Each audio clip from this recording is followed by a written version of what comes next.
Today I'm going to do some sanding and polishing on my Dio bodywork. When I painted this last April or May, it was a windy day and I got a bunch of little dust spots in it. I don't know if you can see them, but we're going to go over this. I'm going to go over everything I use, how to do it. It works on anything you may want to do. Remember, we learn by doing. Practice makes perfect. Now, let's see if I can point this out.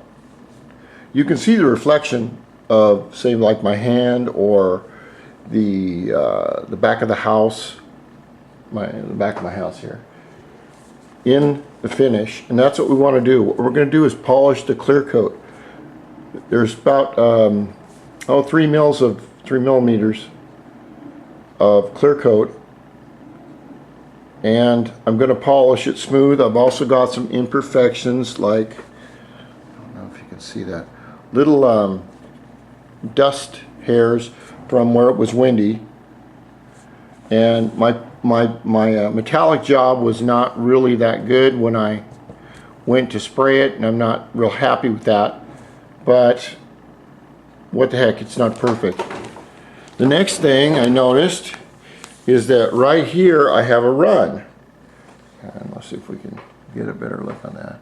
Right underneath the 1 right there, the checkered 1. What we're going to use is a patented little tool right here. This is called a run remover. What it is a razor blade that is put in a fixed unit right here, and you can see the blade is at an offset, just like a guillotine. So it will go through the run and not hit it head on.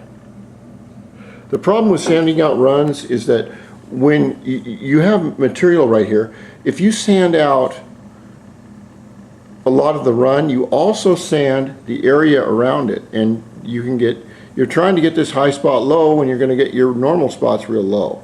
So what the run remover does is go in and scrape off the high spot of the run without touching the rest of the clear coat, so you can get a good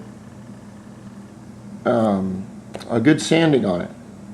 The first thing about sanding for polishing your clear coat is stay off the damn edges.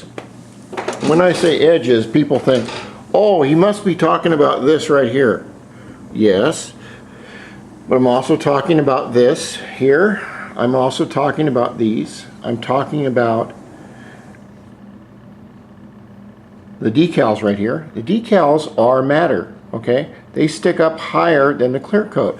Therefore, the clear coat, when it dries, sucks up around these edges of the number, and they create a high spot or an edge. Now we're going to do our numbers last. We're going to do our edges last. This is an edge right here. This center crease that goes down here is an edge. Everything is an edge. Now let's see if I can put it in common sense terms. If you had, say I'm making a pyramid, all right? My fingertips are the top of the pyramid. And say I had my other hand